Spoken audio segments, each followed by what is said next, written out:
Well, hello, everybody. Good afternoon or good morning, depending on where you are in the country. My name is Garrett Schmidt, and I'm the CEO and managing editor of VBC Exhibit Hall. So, welcome, and I'd like to welcome you to today's live webinar hosted by TCARE with special guest IntellectAbility. And today's session is titled Key Concepts in Health Supports for People with IDD. And I've had a little bit of a preview on this one. There's a lot to go over, so we're going to not waste too much time getting started here. A few items of note. All attendees have joined today's webinar in listen-only mode, so this is a traditional webinar format. We can't see you or hear you, but we do want to hear from you, and we're going to have a time for some Q&A towards the end of the session. So if you have a question at any point during the presentation, you can ask it using your module. There's a place where you can specifically drop questions, so you don't have to wait until the Q&A to do that. And we're going to get to as many as we can. If for some reason we're not able to get to yours, don't worry, someone will make sure to reach out via email to answer your question. Uh, Also, the session today is being recorded. So what's going to happen is when we conclude, maybe about an hour or so afterwards, you're going to receive an email and there'll be a link to the recording as well as to the slides. And that way you can share that with colleagues and friends and review it as needed, and hope that you do. And finally, without further ado, I wanted to introduce Jodi Fenner, and she's going to introduce our speaker in a moment. She's the Vice President of Growth and Execution with TCARE. So welcome, Jodi. Thank you, Garrett. And welcome, everyone. As you all know, TCARE, our real passion and support and our primary focus is on caring for the caregivers. As we do that, we partner with care management organizations. We also have platform partners in our AAAs across the country, and we have many of you on today because we really want to be able to provide supports in topical areas that impact the work you do for the care receivers that our caregivers support. And IDD has been a hot topic. There's always challenges that are unique to this population, and I am very grateful for Dr. Escudé. Craig and I have known each other for over a decade now, and met him when I was a state director in Nebraska. He and the IntellectAbility organization brings such a deep breadth of knowledge, not just about the population, but about the work that you do as care managers and TCARE specialists in supporting these families. So as Garrett said, there's a lot of content, so I'm going to pass this on to you, Dr. Escudé, to dig right in. Thank you. Thank you, Jodi. I really appreciate that, and it's been a wonderful working with you as well. I'm glad to be here today. And this wealth of knowledge didn't start that way. It started from many of my own inadequacies and how I learned so quickly early on in my career that I wasn't trained to provide healthcare for people with intellectual and developmental disabilities, and learned a lot through the years, and now have the opportunity to be able to share that information with others to help improve health and wellness for people with intellectual and developmental disabilities. Just a little bit of background about me. I'm a family physician. I'm a board certified fellow of the American Academy of Family Medicine and of the American Academy of Developmental Medicine, and most recently of the American Association on Intellectual and Developmental Disabilities. I provided clinical care for people with intellectual and developmental disabilities and complex medical problems for over 20 years. I was the medical director of a large intermediate care facility for people with IDD in Mississippi. During that time, when I realized that we were moving more people into community settings, one of the challenges was going to be that many of the healthcare providers weren't trained, just like I wasn't, to be able to meet the healthcare needs of people with IDD. So I began figuring out a way to train people in the state, and we created a program called the DETECT program, and began training clinicians and other supporters of people with IDD on common health problems to improve overall health outcomes. That led to me eventually retiring from my clinical practice to work with our company, IntellectAbility, to be able to provide this training and share this information on a much greater scale. We do this through our health risk screening tool, which is a web-based tool that screens for health risks in people with IDD. We also have a number of e-learn courses that teach supporters of all levels, from direct support professionals to nurses to case managers and even physicians, about how to provide good health care for people with IDD and to know what to look for. And one last thing I'll tell you about is I host the IDD Health Matters podcast. You can look it up on any podcast platform or on YouTube. And there's a lot of information there. We have over 100 episodes out now, interviewing leaders and movers and shakers and physicians and nurses and direct support professionals and others in the field, including self-advocates about health-related concerns for people with IDD. So I'm going to jump right into health-related concerns for people with IDD by providing some information that I think is essential for really anyone, including case managers and care managers, to know and to understand about providing or know related to health and common health issues we see in people with IDD. So I'm going to touch briefly on a lot of different concepts here. And again, we could probably do a webinar on each one of these topics, which we don't have time to do. But this will serve as a really a good overview, I think, and hopefully provide some insights and some take-home points that can assist you in your service provision and care management and oversight and support of people with IDD. So one of the first things I'm going to talk about is something you may have heard the collective term of before, the Fatal Five or the Fatal Five Plus, because we've got an extra one in there now. And these are the top preventable causes of illness and death in people with IDD. So these are aspiration or aspiration pneumonia, bowel obstruction, which includes constipation, seizures, dehydration, sepsis, and gastroesophageal reflux disease. So we're going to start off with a little interactive activity here, and we're going to open up a poll.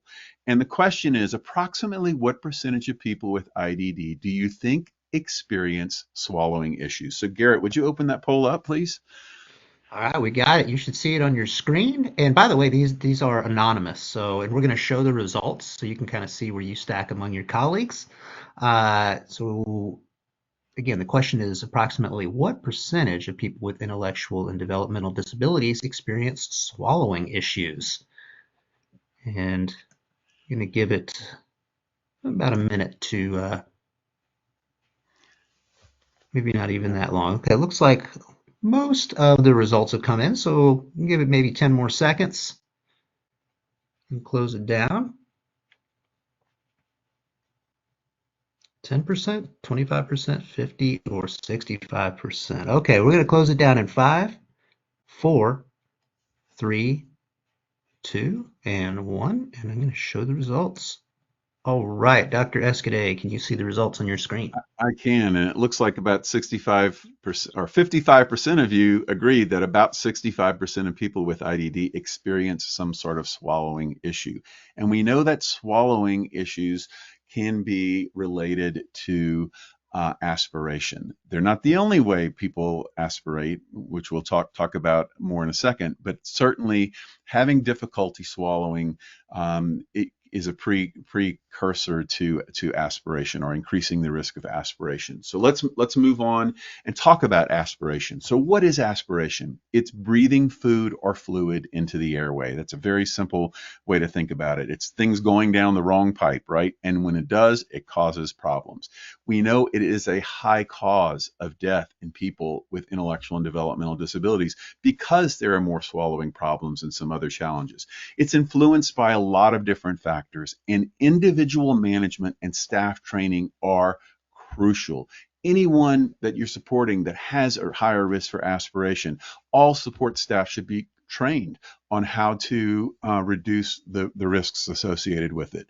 And identifying the root cause is vital. It's not always swallowing. It can be caused by food going into the stomach, swallowing, or out of the stomach, such as vomiting or reflux.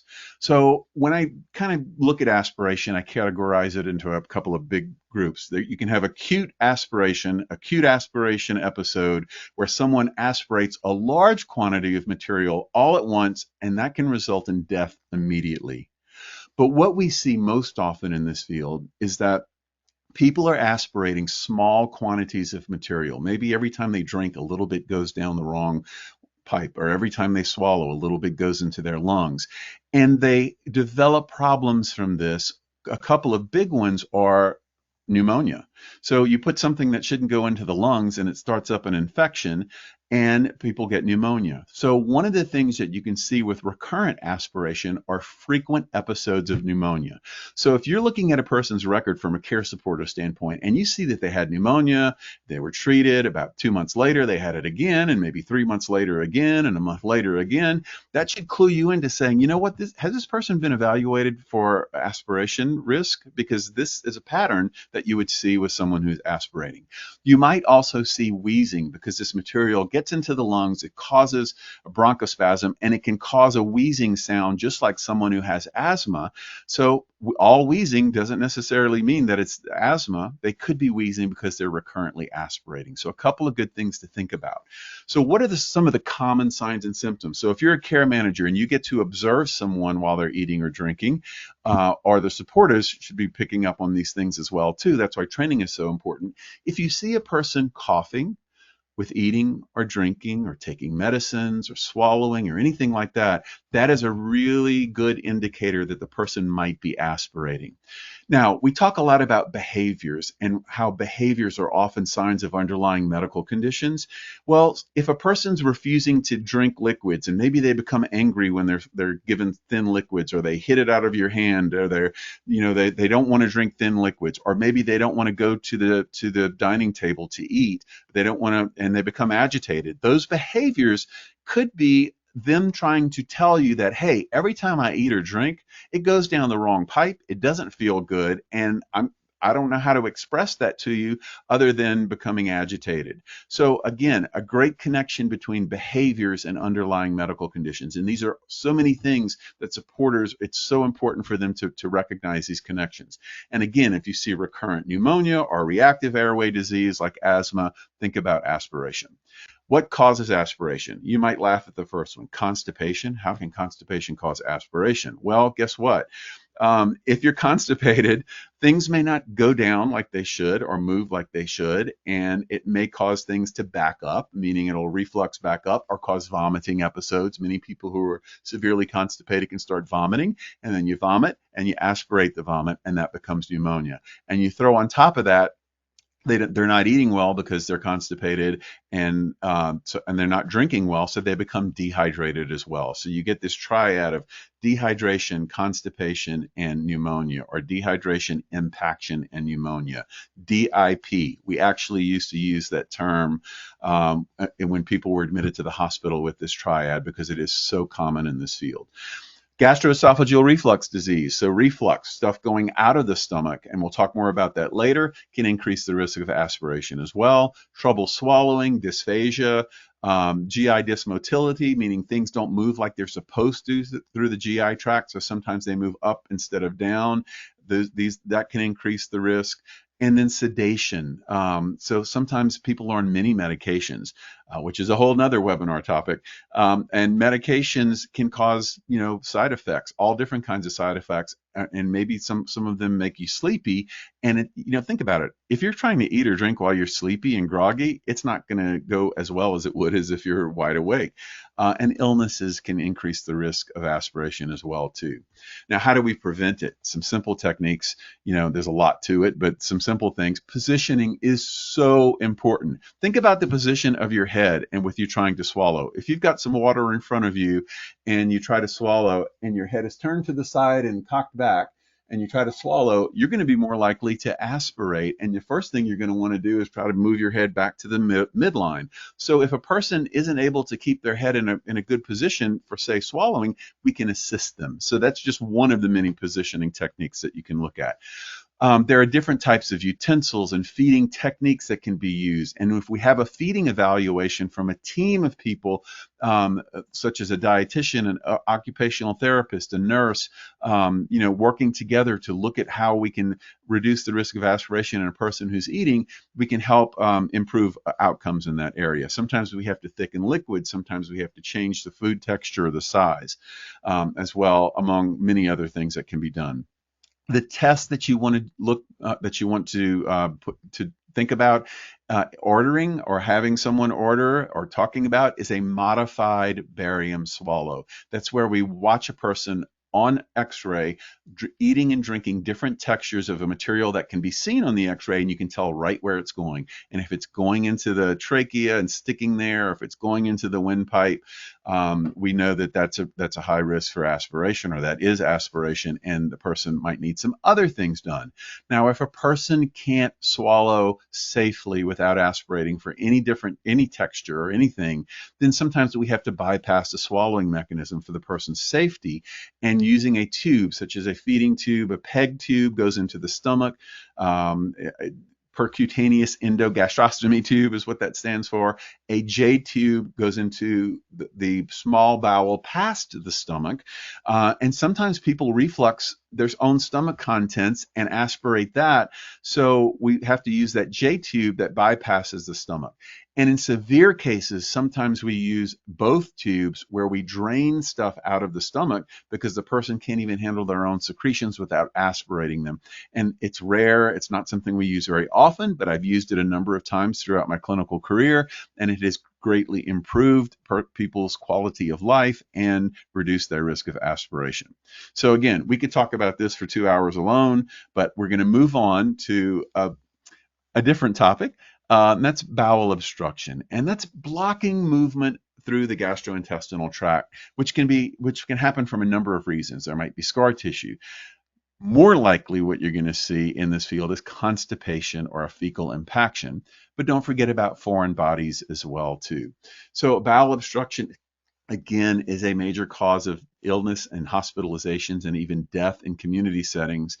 The inability for a person to verbally tell you what they're feeling or what's going on or the last time they had a bowel movement makes it more challenging. Sometimes we over rely on bowel management medications, and our body gets used to having to have it to stimulate a bowel movement. Anticholinergic medicines, these are things like antihistamines for allergies, or sometimes psychotropic medications have anticholinergic properties.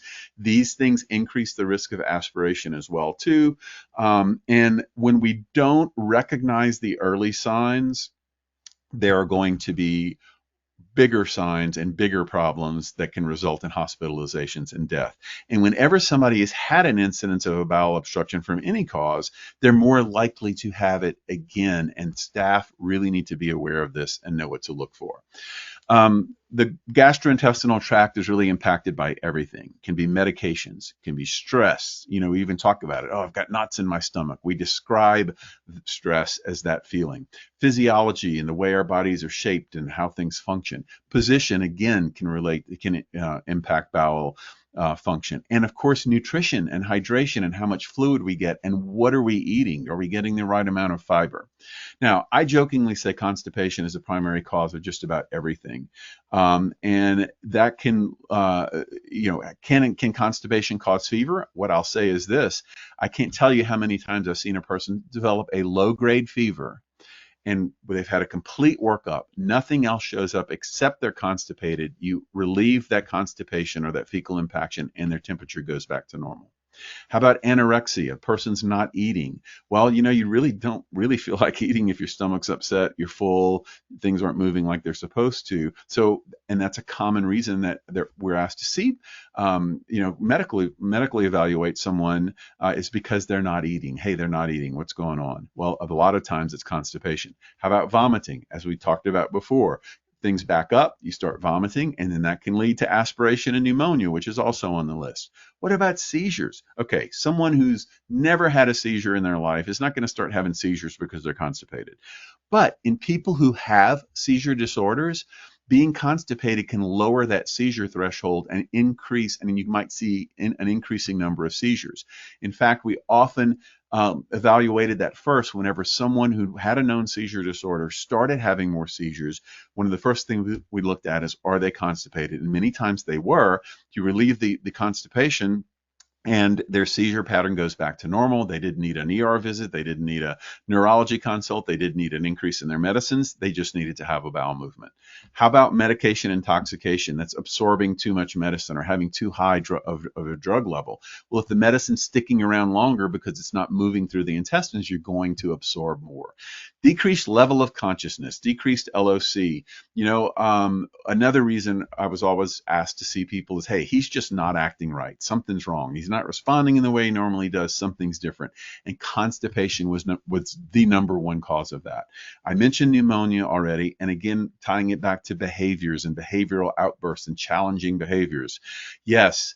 You know what? If your stomach's hurting, you're bloated, you're constipated, you're not having good bowel movements, you're crampy, whatever it is, you might have the challenges in your behavior, let's say, because you're in pain, you're uncomfortable, whatever it is, it just doesn't feel good. And sometimes the only way people have to express their discomfort is through behaviors when they can't verbally communicate these things. And yes, death as well. So constipation can be very serious, especially in this field. Just a few of the causes: decreased gastrointestinal motility, meaning if things don't move through like they're supposed to, the longer they sit there, the more water gets absorbed and the harder things become. Immobility, and people who can't who don't walk can still move around in different ways, and that movement can help stimulate bowel function. Lack of sensation or not feeling or having the sensation that they need to have a bowel movement can occur in some instances. Having, again, we talked about diet, not having enough fiber, not having enough fluid. There are a number of medication classes that can increase the risk of constipation. Some of them that we see more of in this field are things like medicines for seizures, antipsychotic medications, iron, anticholinergics like antihistamines, and medicines for pain like opioid pain medicines can all increase the risk for constipation. And then don't forget, related to bowel obstruction, pica. Pica is when a person eats things of non-nutritional value. People may pick things off the wall or pick things off the floor and eat them. It's more common in people with significant mental health issues and in people with intellectual and developmental disabilities, and that can cause bowel obstruction as well. So how do we treat it? First and foremost, we need to be thinking about fiber and fluid intake. And that is extremely important, and we should be looking at how much fiber. And again, as a care manager, for instance, how is, okay, this person's had multiple episodes of constipation. What's their diet look like? How much fiber are they getting? How much fluids are they getting? Laxatives can be used, of course, for treatment.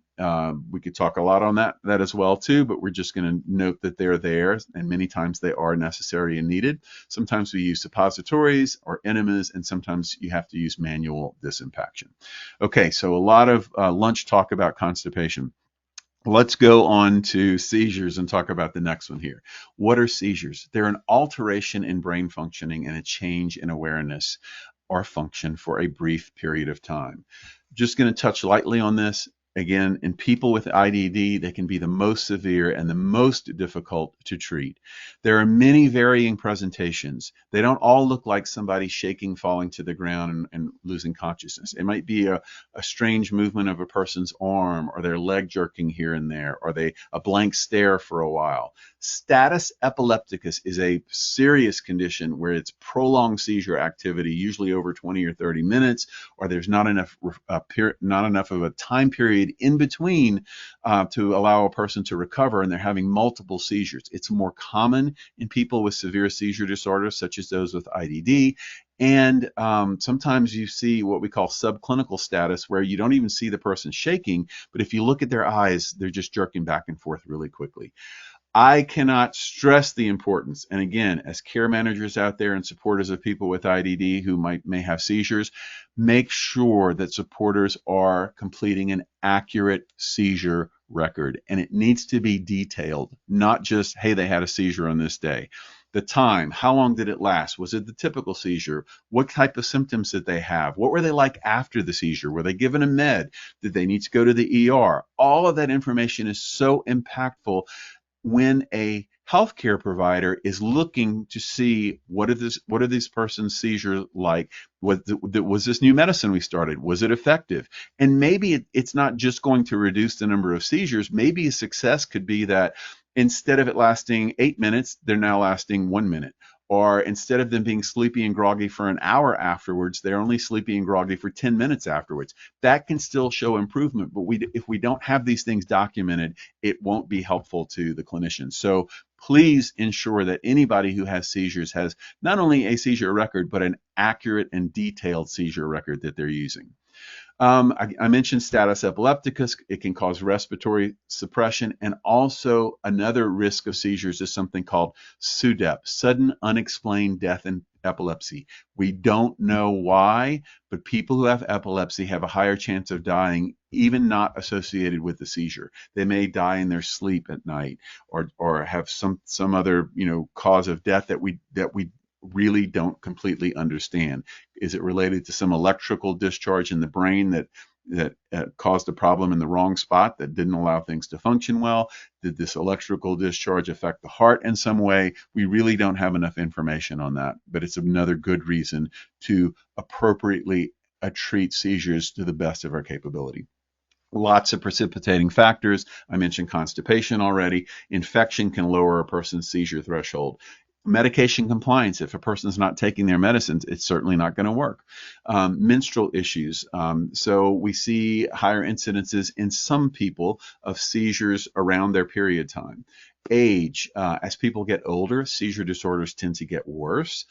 Shunt issues. If somebody has a ventriculoperitoneal shunt that's been implanted into their brain to relieve pressure from the fluid buildup, if that quits working, the person will have a change in their level of consciousness, and they will most likely start having lots of seizures that are uncontrollable, and that is a medical emergency. A head injury can cause seizures, and you might not have witnessed the head injury, or a supporter might not have witnessed the head injury. Stroke can present with seizures.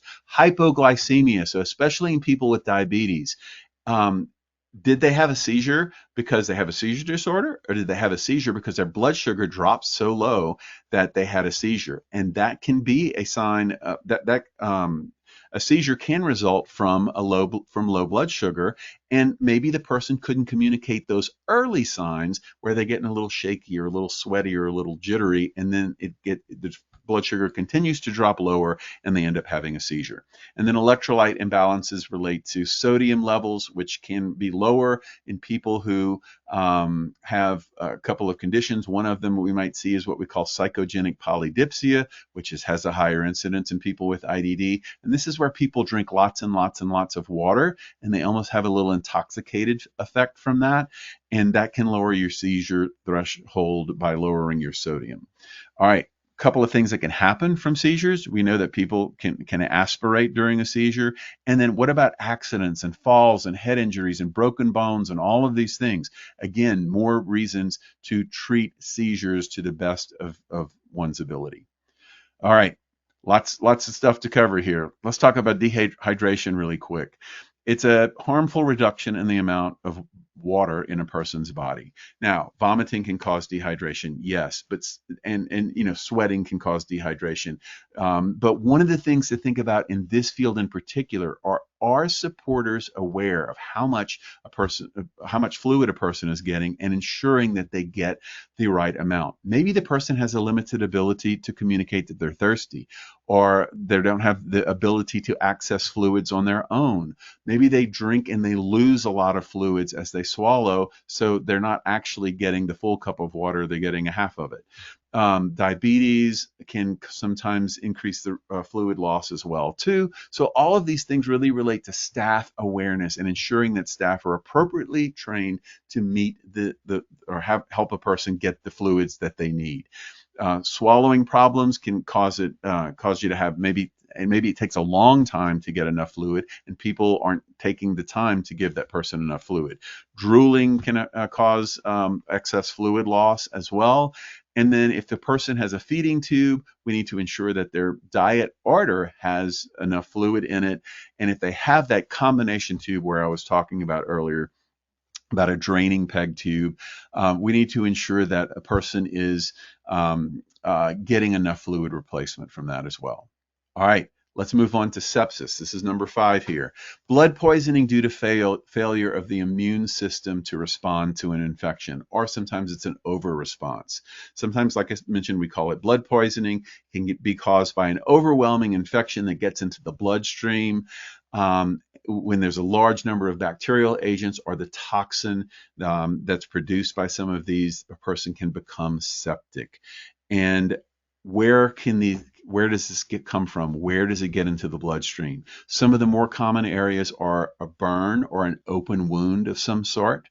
So again, if you're supporting a person that has had a burn or they've got some sort of wound, we need to make sure that proper care is being done and keeping it clean to prevent infection from getting worse and getting into the bloodstream. Pneumonia can turn into sepsis, and urinary tract infections. A simple UTI can turn into sepsis as well too. So we've got to think about where is it happening and what can we do to prevent or treat these other conditions earlier to prevent sepsis. We call it the silent killer. And if we diagnose it earlier, it can save many lives and improve overall health outcomes and reduce healthcare costs. It should be treated very aggressively, and it has a high inpatient, in-hospital mortality rate, meaning a lot of people die from it even if they get to the hospital, because this is serious and significant. So what does it look like? Some of the things you'll likely see are a high temperature, but sometimes you might even see a drop in a person's body temperature, a rapid pulse, and chills, which, fever, chills, these are things you might see with a lot of conditions. It doesn't mean they're septic. But if a person starts if their blood pressure starts to drop, if their skin gets all mottly and patchy looking, if they seem confused or lightheaded or dizzy along with these other things, that is really concerning for sepsis. And when in doubt, you should get a person checked out. And every hour that passes without treatment for someone who's septic increases the risk of death by 10%. So when in doubt, seek medical attention. All right, we're going to open up another poll to make sure everybody's still awake out there as we talk about the Fatal 5 plus, the 6th one here. So approximately what percentage of people that you support have a diagnosis of reflux? So All right, like before, this will be on your screen. And again, if you're just joining us now, these are anonymous. So this is just for you to gauge against the audience, and we'll show the results here momentarily. Approximately what percentage of the people that you support have a diagnosis of GERD reflux? 20, 30, 40, or 50 or greater percent? Give it about another 10 seconds, and then we'll close it down and show you the results.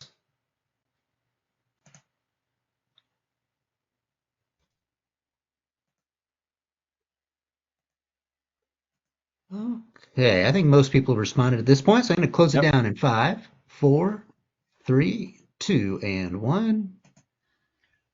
Thank you, Garrett. So about 57% of you say about 50% or greater, and I think that's about the norm. Studies have shown around 48% of people with IDD have reflux, but I would say it's higher than that, and certainly in my experience, it's higher than that. So let's touch on GERD and some of the problems that we see with it, and why is it in the Fatal 5.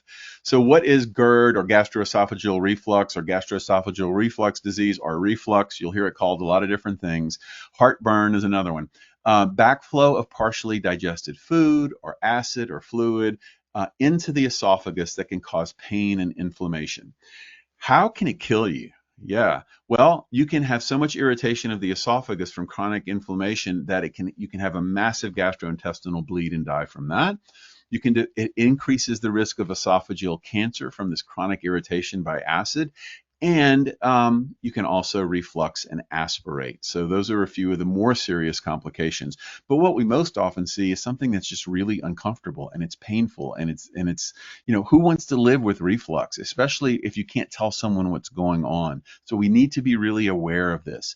What are some of the common signs of reflux? So yeah, we think of, it burns in your chest, especially after eating or when you lie down. But some signs we might not recognize are, would you believe, pica? So that's eating things of non-nutritional value. Why might pica be a sign of reflux?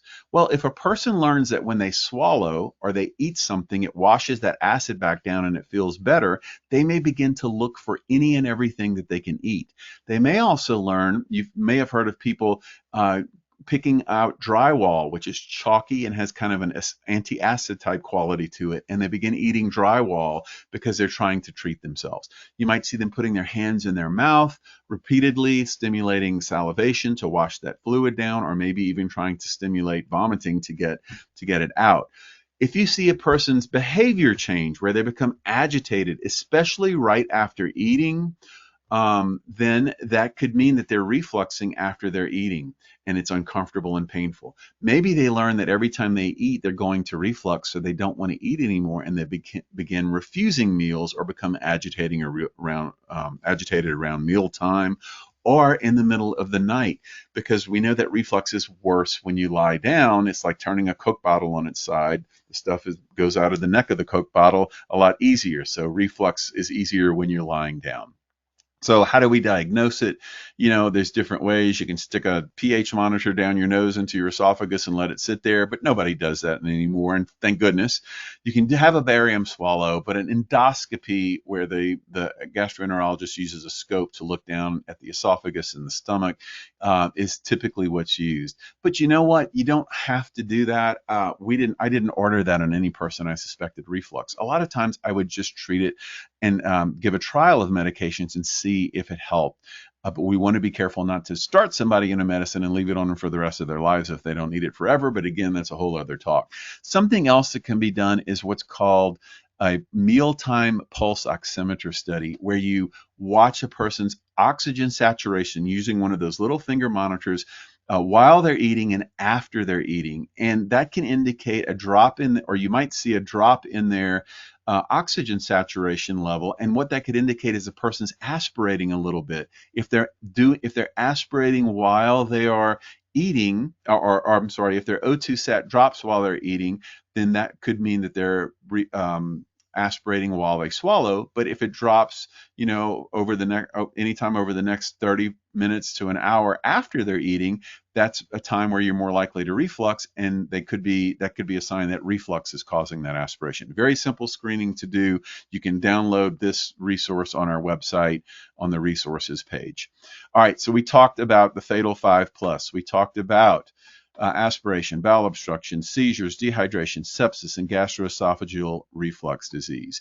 Now, I really would love to spend a good hour or two with you on the next topic, but I don't have time to do that today. So we're going to touch lightly on it, very lightly on it. I'm not even going to cover all of the bullet points, but I want you to what I want to provide is some insight into behaviors that are associated with specific conditions. For instance, a behavior that you might see in someone with constipation. Now, before I get into these, I want you to know that a behavior is a form of communication. Always remember that a behavior is a form of communication. How do we know, though, that something has changed? How do we know if this behavior is new, if it's different?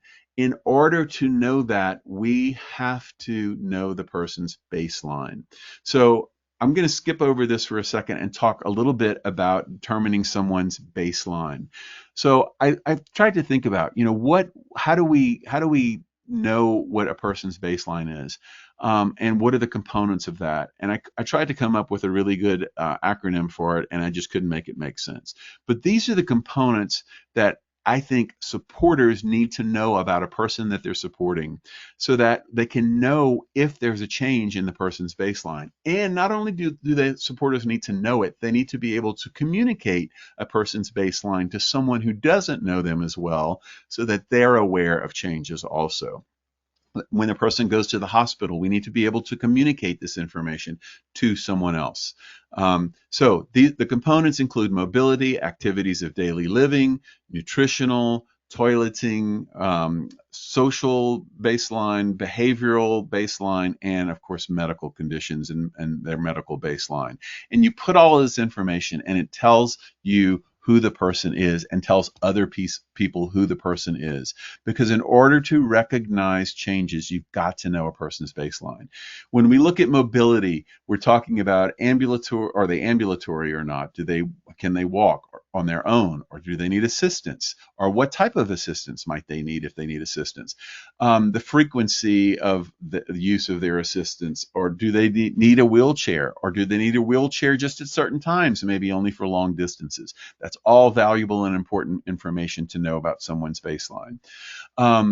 Activities of daily living. Can the person dress themselves? Do they need help with meal preparation? To what degree do they need help? Can they shop on their own? Money management, housekeeping. How do they do on all of these things at their baseline? When we look at nutrition, not only what is their weight, but what is their trend? Have they been gaining weight? Have they been losing weight? And what is their ideal body weight, and how do they compare to that?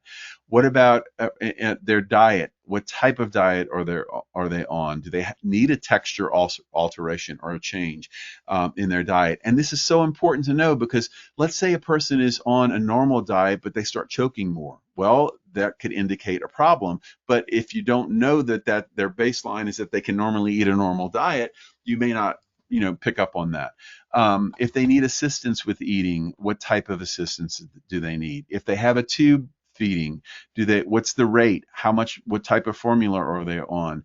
Why are they on a certain type of formula? Or their volume issues? If you put in too much, does it cause problems? Has there been a recent change? And if so, why? Other things to look at a person's baseline are going to the bathroom. Are they continent? Can they hold their urine and bladder, or are they not able to hold that? Do they need prompting to go to the bathroom? Do they need assistance? What's their routine pattern, especially when it comes to bowel movements, to be able to identify constipation issues? And knowing when a person's last bowel movement can be very important as well. When we look at social baselines, what is their normal response to things that happen? How do they respond how do they show? What are their likes? What are their dislikes? Are they happy when they're sad? When they're angry? When they're aggressive? What do these things look like? How do they interact with other people? And what do they do and enjoy for fun? And how do they interact on those levels? How do they verbalize things? Can they tell you what's going on? Are they oriented to person, place, and time, for instance? Are they aware of things around them, and to what degree, and what's the baseline? And are they reliable in what they can verbalize as well, too?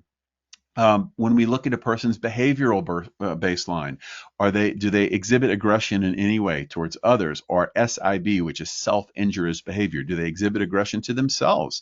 Do they have a pica behavior? Do they have inappropriate behavior that's not really aggressive? Are they always getting in other people's spaces or something like that? Do they have sexual aggression? Are they yelling, screaming? And what might these things indicate? And from a medical standpoint, we need to know their big list of medical problems and any current issues that are going on. And also related to that are things like medication. How does that person take medication? What is the route? Is it oral? Is it a liquid? Do they have to mix it with food or drink, or some other method? So these are some specific things that we need to know. And here's an example of what you might see on how you can illustrate someone's baseline. So this is a 45-year-old male. He usually walks with a mild limp. He feeds and dresses himself. He loves to watch baseball. He doesn't like loud noises, which often cause him to cover his ears, and he might scream and run away with loud noises. That tells you a lot about that person and how they respond and how they react in just a very short sentence or two. Here's another one. 24-year-old female who she uses a wheelchair, but she can transfer to a chair with assistance. With the assistance of one person. She eats a puree diet because she doesn't have good teeth. She doesn't use words to communicate. She's not verbal, but she grimaces at things that she dislikes and smiles at things she likes.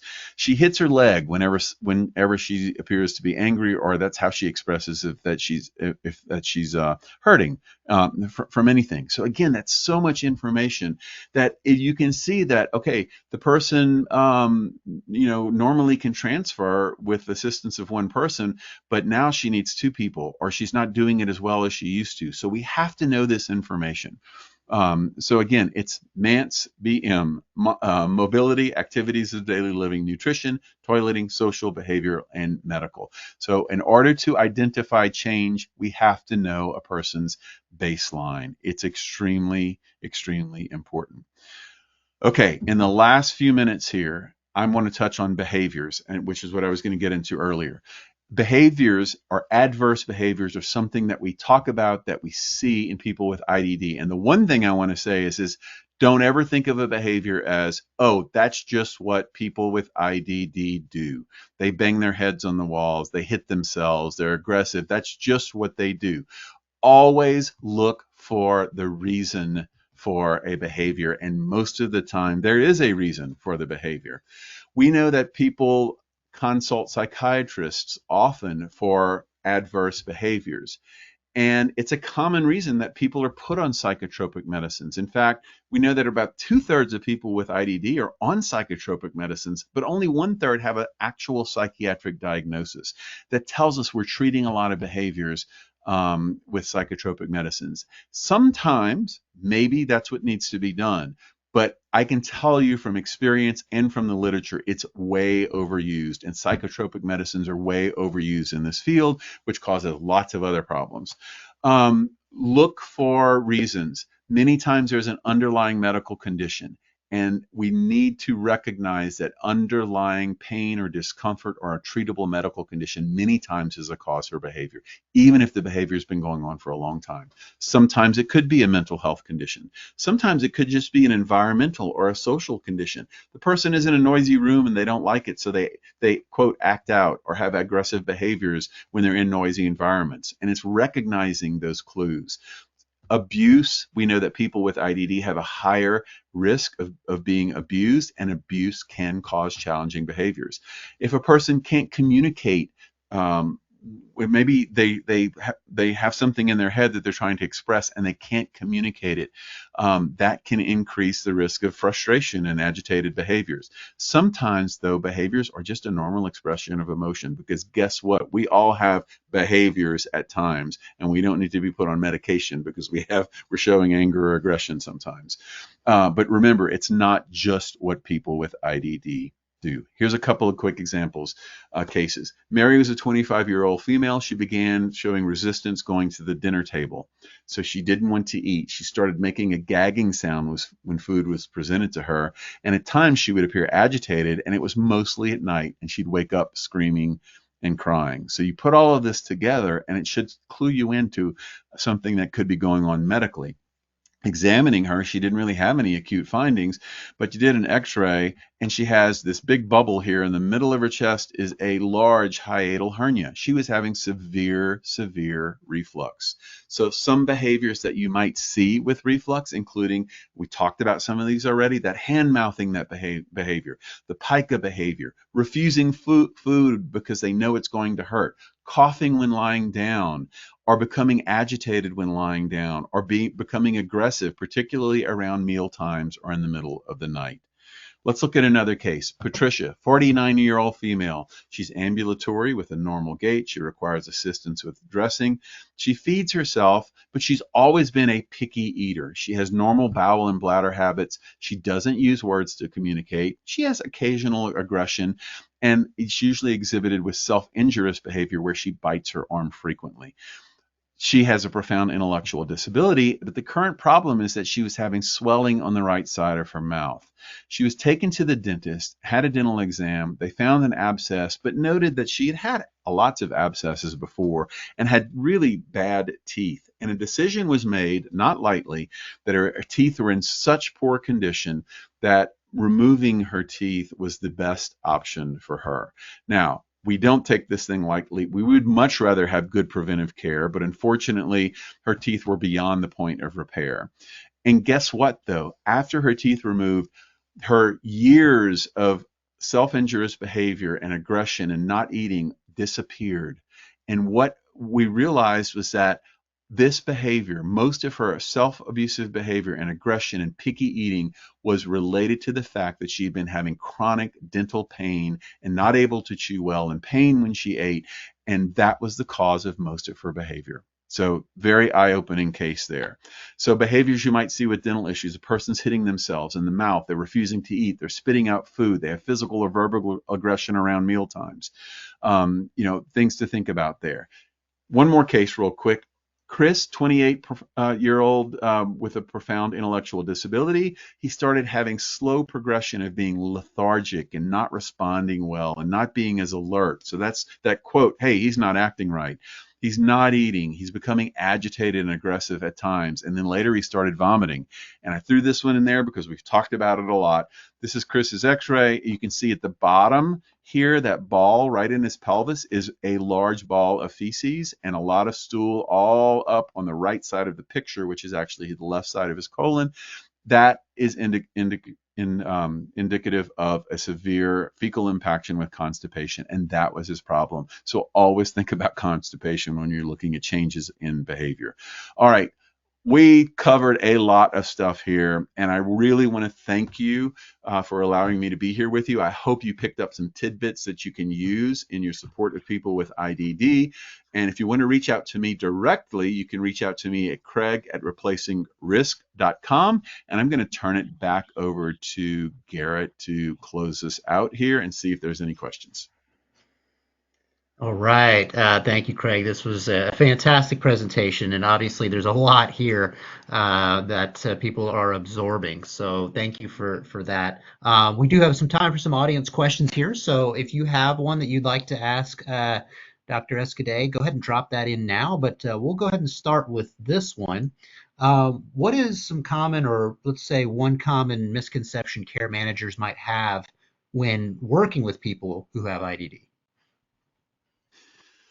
I would say that one thing to really be consider is that many people that we support understand and have capabilities to understand things more than we might always recognize, and that we need to make sure that we include the person with the disability that we're supporting in any decisions that are made, that we take time to talk to the person with the disability and don't always speak to the supporters first to find out what's going on. Presume competence, and that's something for all of us to recognize. I don't think healthcare providers do that in the way that they should. So really, presume competence in people and talk to people with disabilities and not just their supporters. That's one thing I might think about. I would add to that, Craig, and this goes back to the work we've done together with the National Association of Developmental Medicine and Dentistry. Don't always assume the physician is right. If you're seeing some of these things that Dr. Escudé is talking about, please know that less than 30% of physicians are trained formally. Physicians today, we are changing that. But up until today, less than 30% of physicians going through medical school get any training on developmental disabilities. We have a project like I said, we worked on with NAMD that is actually expanding inclusive education in medical schools. But don't be afraid to ask the hard questions. And I know doctors don't like to be questioned, so I'm not throwing that out. But it's always okay to escalate that to your supervisor if you're seeing things, especially these fatal 5 areas that don't appear to be getting addressed by the provider and the individuals and their families. So I completely agree and support that. Great question. All right, next question is this. How is TCARE using person-centered approaches in its work with care managers and partners? Goodness, lots of ways. We very much respect the tools that IntellectAbility has developed for care managers. Our intention is for our care specialists who work with these populations will receive their credentialed training. But also, Craig and his team have a lot of great caregiver resources and topics that we feel are important, which is why we partnered for this webinar series. And as we go in to help our community partners with things like grants, there's a lot of tools and resources that IntellectAbility can bring to the table. We know that the caregiving crisis with IDD is heightened, even more so with our aging caregivers. So lots of opportunities for partnership. Yeah, and kind of a piggyback question to that one is how is TCARE partnering with IntellectAbility to support individuals with IDD, and what does that partnership look like for care managers? It goes to a lot of the tools that Craig has mentioned today. Having that information accessible, we have tools on our website. We can share that with our care management teams that we work with. And gosh, Craig, I'm going to pass it to you because you can talk a lot more about the tools that you all have. Yeah, yeah. I think just, making or raising awareness of the opportunities that are out there to learn more about this, and TCARE has been a great partner in doing that.